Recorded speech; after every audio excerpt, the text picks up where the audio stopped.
Você prestou o Nesp e está aprovado oficialmente para a segunda fase. Palmas, muito bom! Mas aí surge um outro problema e um grande questionamento. Como é que é a redação da Unesp? Bom, se essa é sua preocupação, se liga no vídeo de hoje.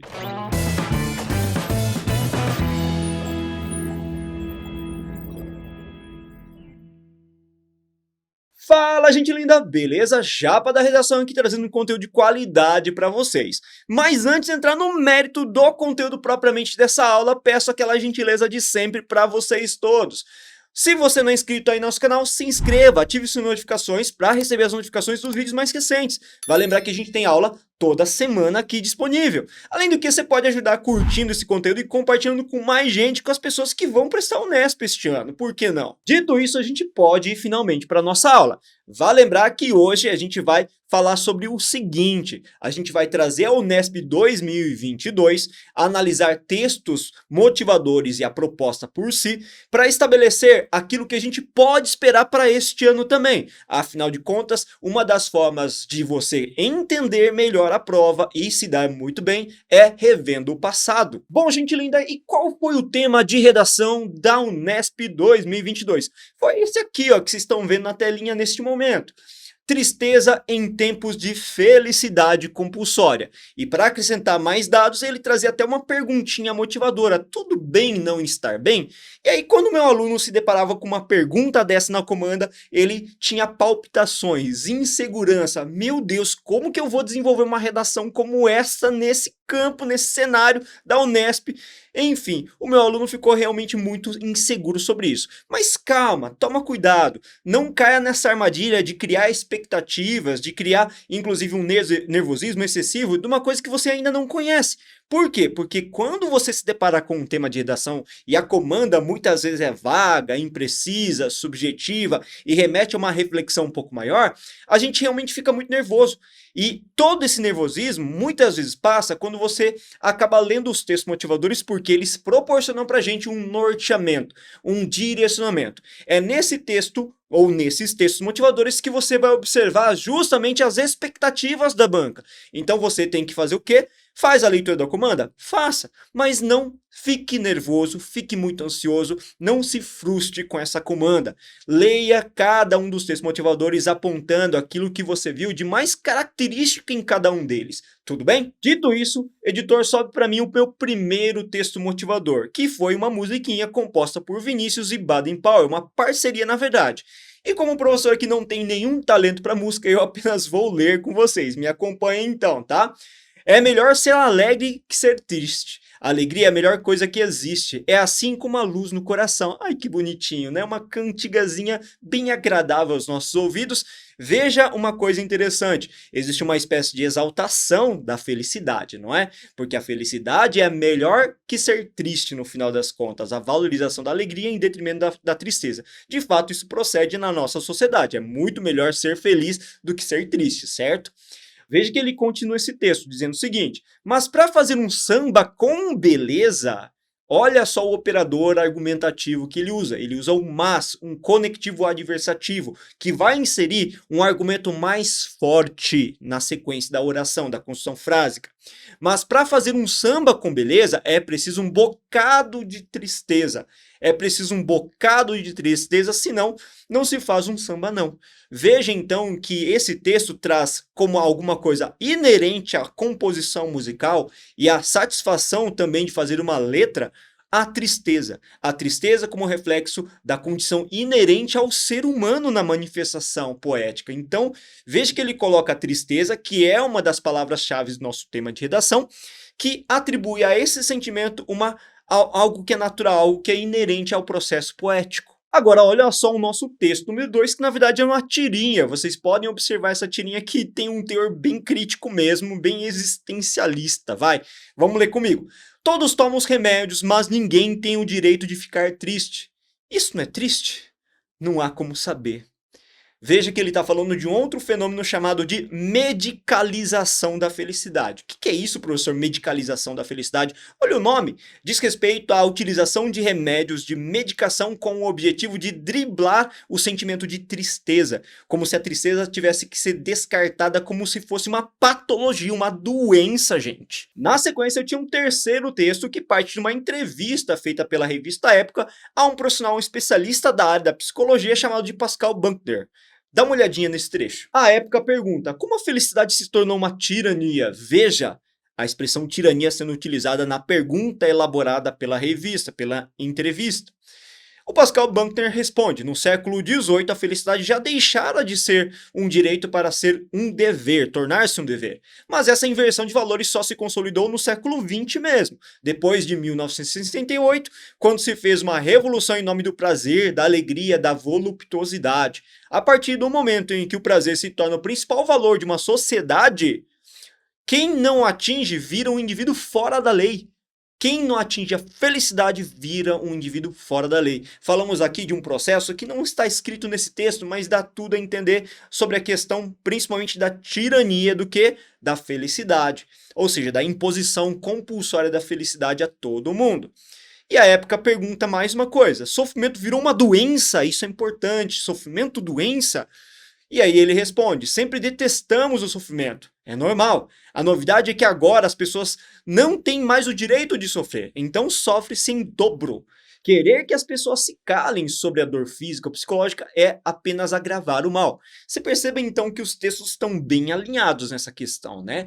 De que a tristeza é alguma coisa inerente ao ser humano, como dizia Vinícius Moraes, mas a constatação que na atual conjuntura houve uma patologização da tristeza por conta da tirania empreendida pela ditadura da felicidade.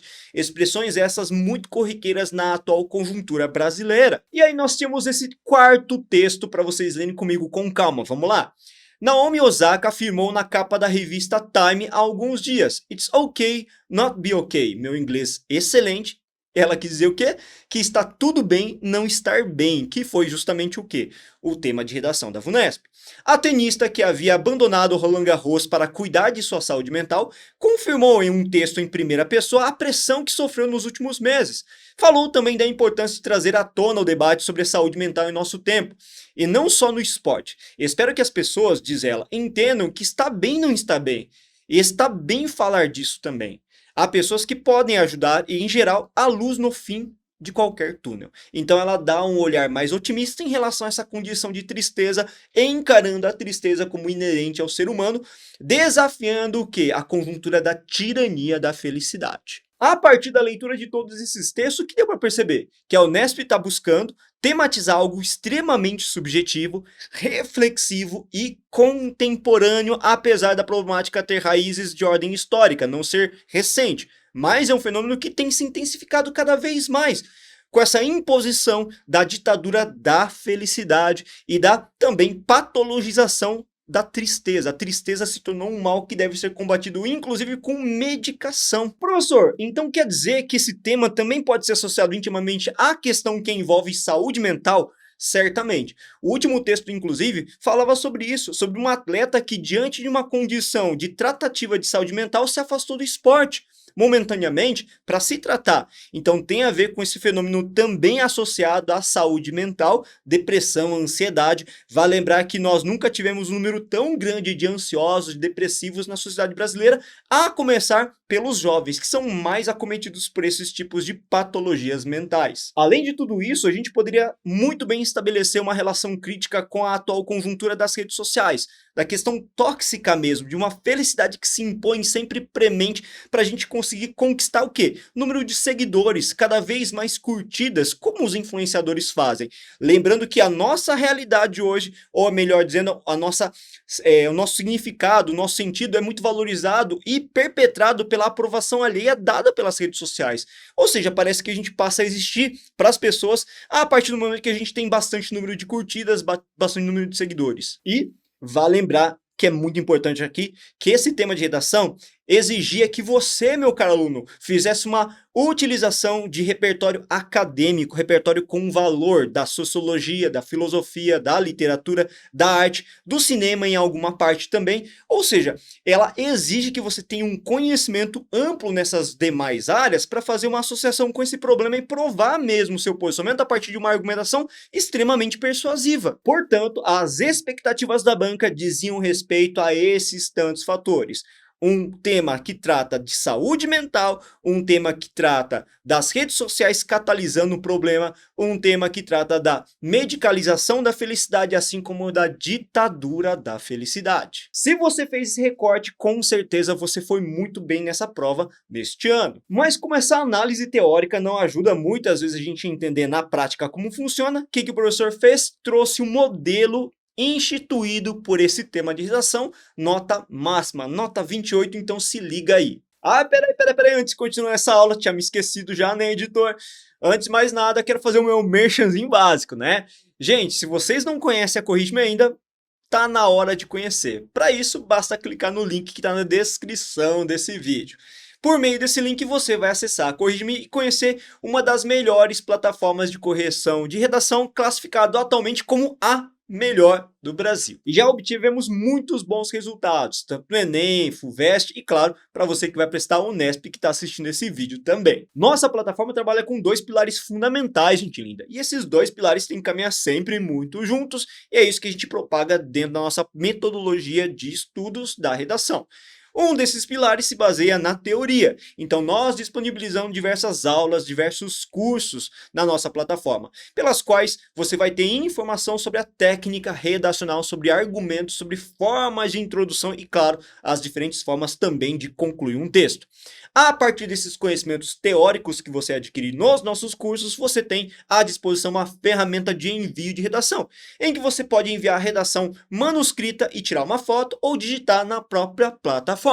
Uma vez que você faz isso, em alguns dias úteis o nosso corretor dá o retorno para vocês com uma correção que é profissional, que é personalizada e que atende justamente aos problemas que você tem na redação, para que você tenha um olhar crítico e assim possa melhorar cada vez mais. Ou seja, a nossa plataforma prega a união desses dois elementos fundamentais para nortear o processo de melhora na escrita da redação. Então, se você ainda não conhece a nossa plataforma, o que você está esperando? Vai lá, cadastra e assina um plano para se tornar um dos membros dessa família já de vencedores. Dito isso, editor, vamos lá para o nosso modelo de redação baseado de novo no tema Tudo bem não está bem? A tristeza em tempos de felicidade compulsória. Bora lá para nossa introdução. Veja que a introdução, de acordo com a legenda que eu sempre coloco para vocês designarem cada uma dessas partes muito bem, eu trouxe 3 períodos como classicamente eu proponho sempre estabelecer. No primeiro período, em vermelho, nós temos a contextualização, que é uma visão geral do problema. No segundo período, nós temos a problematização, que nada mais é do que a inserção das palavras-chave para localizar o aluno, ou melhor dizendo, leitor e corretor, de acordo com o problema específico que eu pretendo abordar. E no terceiro período, em preto, vocês observam a tese e a proposição. Nesse caso, a proposição nada mais é do que a antecipação daquilo que eu pretendo fazer em D1 e D2, beleza? Vamos lá? A ditadura da felicidade é uma expressão contemporânea que traduz a imposição da demonstração de alegria e plenitude em detrimento do ocultamento de outros sentimentos. Perceba, a minha contextualização começa a partir de uma definição. Eu gostei desse tipo de introdução porque a definição ajuda a inserir o meu corretor, o meu leitor, no assunto amplo do meu texto, né? E na sequência nós temos a problematização. Vamos lá. Nesse sentido, percebe-se que a sociedade brasileira, cada vez mais bombardeado por esse condicionante, que é tratado na ditadura da felicidade, coloca a tristeza como um sentimento a ser repudiado. Ou seja, eu estou problematizando, inserindo que a tristeza não tem mais espaço na nossa sociedade, que pouco espaço ele tem, apesar de ser inerente, não é?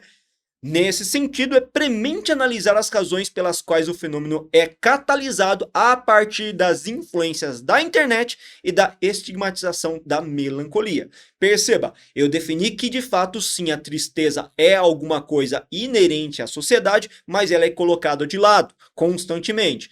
E além de tudo isso, eu já defini aquilo que eu pretendo analisar, que são as causas disso acontecer na nossa sociedade, as influências da internet e a estigmatização da melancolia. Bora para o nosso desenvolvimento 1 falar da internet? Veja que no desenvolvimento 1 eu fiz o mesmo tipo de procedimento, coloquei a legendinha em cores para vocês poderem ter uma melhor visualização de cada uma dessas estruturas.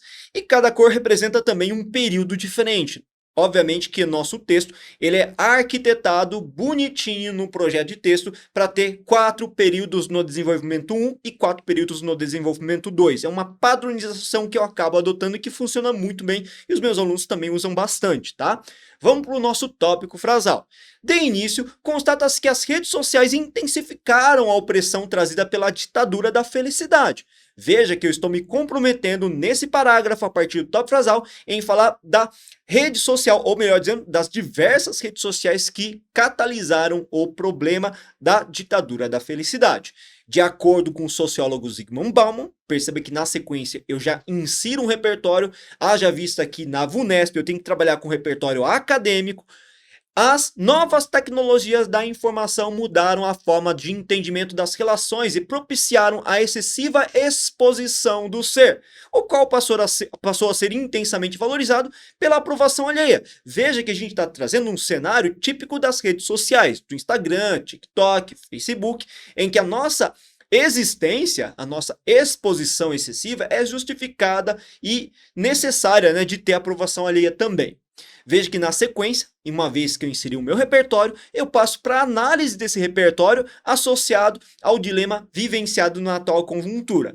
Isso ocorre em diversas plataformas, esse fenômeno trazido pelo Bauman, em que o indivíduo conquista a relevância a partir da quantidade de seguidores e curtidas, as quais são vinculados à conquista de sucesso e felicidade. Perceba que eu estou colocando na argumentação que esse tipo de aprovação alheia da sociedade só é consolidada a partir do quê? Da demonstração dessas curtidas por meio dessas imagens que são associadas a sucesso e felicidade. Por que eu disse isso, gente? Porque se você parar para analisar na sociedade contemporânea, nas redes sociais que com certeza você usa, o que a gente faz questão de seguir? Quem a gente faz questão de seguir? Cara, parece que a gente só segue as pessoas que têm maior sucesso, que têm iates, casas maravilhosas, filhos lindos, que estão sempre viajando e postando imagens de felicidade, com um sorriso de ponta a outra. Dificilmente você vai curtir alguém que está em tristeza, ou melhor dizendo, dificilmente um influenciador digital vai começar a postar imagens da tristeza, da angústia dele, de momentos de grande augura, por exemplo. Dificilmente isso vai acontecer. Por quê? Porque isso não dá visibilidade, porque isso mostra, inclusive, fragilidade. Então, a felicidade, vinculado intimamente à questão do sucesso, faz com que as pessoas queiram cada vez mais só mostrar mascaradamente que elas são felizes o tempo todo. Vamos voltar para o texto. Prova disso, o meu último período é feito a partir de uma comprovação. Prova disso são os influenciadores que povoam o cenário brasileiro, que, normalmente, distanciam-se de demonstrações de melancolia e propagandeiam a plenitude da satisfação como perene, como constante, portanto, já que isso traz ainda mais engajamento e aprovação do público. Vocês perceberam o que acontece nesse desenvolvimento? Que as redes sociais permitem que haja uma catalisação, né, uma proporção maior da ditadura da felicidade, porque cada vez mais eu sou curtido a partir da demonstração e exibição cabal da minha satisfação, felicidade e sucesso. Logo, a tristeza não tem mais espaço nesse meio. Isso que é a ditadura da felicidade. Agora, olha só o meu desenvolvimento 2, que vale lembrar, de acordo com a proposição feita na introdução, eu ia falar que a tristeza foi algo marginalizado, invisibilizado, estigmatizado. Vamos lá então. Ademais, é válido ressaltar que a tristeza se configura como algo depreciativo. No longa-metragem Coringa, veja, repertório bem bacana, inclusive. Professor, mas esse repertório aí não é acadêmico da área sociológica, filosófica? Sim, eu concordo plenamente com você.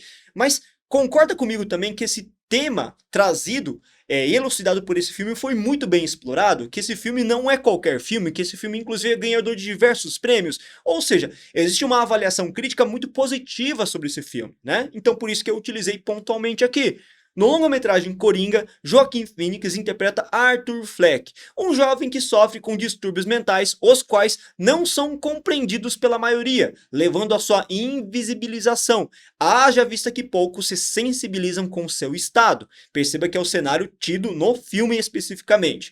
Veja que agora a gente vai estabelecer na argumentação uma relação do filme com a atual conjuntura com o problema elucidado. Não muito diferente da ficção, o que se percebe na realidade é a estigmatização da tristeza, tratada como uma espécie de patologia que deve ser anulada. Veja que essa expressão já veio nos nossos textos motivadores, no texto número 2, por exemplo, inclusive com ações medicamentosas, já que numa humanidade que prega a naturalização da felicidade e a patologização da melancolia, não há espaço para a tristeza. Perceba que a gente argumenta de maneira bem sólida aí, né? Portanto, olha a minha comprovação, o fechamento do parágrafo, esse sentimento, mesmo que inerente ao homem, passa a ser repudiado e mal compreendido. Vocês perceberam o que a gente fez? A gente analisou o problema da ditadura da felicidade a partir de um olhar extremamente contemporâneo, redes sociais e a questão da própria estigmatização ou patologização da tristeza. Informações essas trazidas por quem? Pelos textos motivadores. Então a gente não está fazendo uma abordagem diferente daquilo que os textos estão apresentando. Por isso que você tem que ter um olhar clínico muito atento e demarcar aquilo que é apresentado mesmo pelos textos motivadores, porque eles que vão dar uma orientação, uma organização para que você possa atender às expectativas da correção. E por último, para fechar o nosso texto aqui, o nosso parágrafo conclusivo. Vamos lá, editor, sobe para mim. Dado o exposto, verifica-se que a felicidade dita o comportamento humano nas redes sociais e extrapola seus limites, influenciando também a realidade concreta. Perceba que isso em vermelho é apenas e a mera retomada do problema, retomada da tese, retomada da minha posição, daquilo que eu havia levantado lá na introdução. Na sequência, no meu segundo período, eu vou fazer uma síntese. Essa síntese nada mais é do que o resuminho do que foi colocado no desenvolvimento, beleza? Nesse sentido, as novas tecnologias tiveram um papel crucial para a manifestação desse fenômeno, assim como na configuração equivocada do caráter patológico da tristeza. Veja que na sequência a gente colocou duas construções, uma retomando o D1 e a outra retomando o D2 pontualmente. Tal conjuntura, olha o fechamento agora, apenas propicia um fatalista caminho percorrido pela humanidade, reservando um presente e um futuro de aparências e superficialidade. Olha só o fechamento com estilo, com um alto grau de autoria. Gente linda, meu coração, e aí, o que vocês acharam no modelo de redação? Caso tenha passado muito rápido, vale lembrar que vocês podem fazer pausas rotineiras nesse filme e tirar o printzinho para vocês poderem ter esse texto em mãos então e estudar um pouco melhor cada uma dessas passagens. O que eu quis mostrar para você nesse caso é como fazer um texto de acordo com as expectativas dessa banca. E os procedimentos que vocês vão adotar para 2023 são os mesmos. Vai fazer a leitura da comanda, vocês provavelmente vão se identificar com um tema de redação que é subjetivo, que é reflexivo, que exige muito conhecimento acadêmico, e depois que vocês fizerem isso, vocês vão fazer a leitura dos textos motivadores, e todos eles vão ser alinhados para que você possa atender efetivamente aos critérios, ou melhor dizendo, às expectativas da banca. Então tome cuidado, ler texto motivador não é alguma coisa banal, é fundamental para você perceber o que a banca quer e assim conduzir uma melhor redação possível. Valeu, gente linda, espero que vocês tenham gostado. Não se esqueçam de seguir a gente nas redes sociais, Facebook, Instagram, TikTok, e assim ter conhecimento a mais, porque tem conteúdo demais lá rolando. Todo dia praticamente a gente posta um conteúdo diferente. Muito obrigado, bons estudos e até a próxima aula!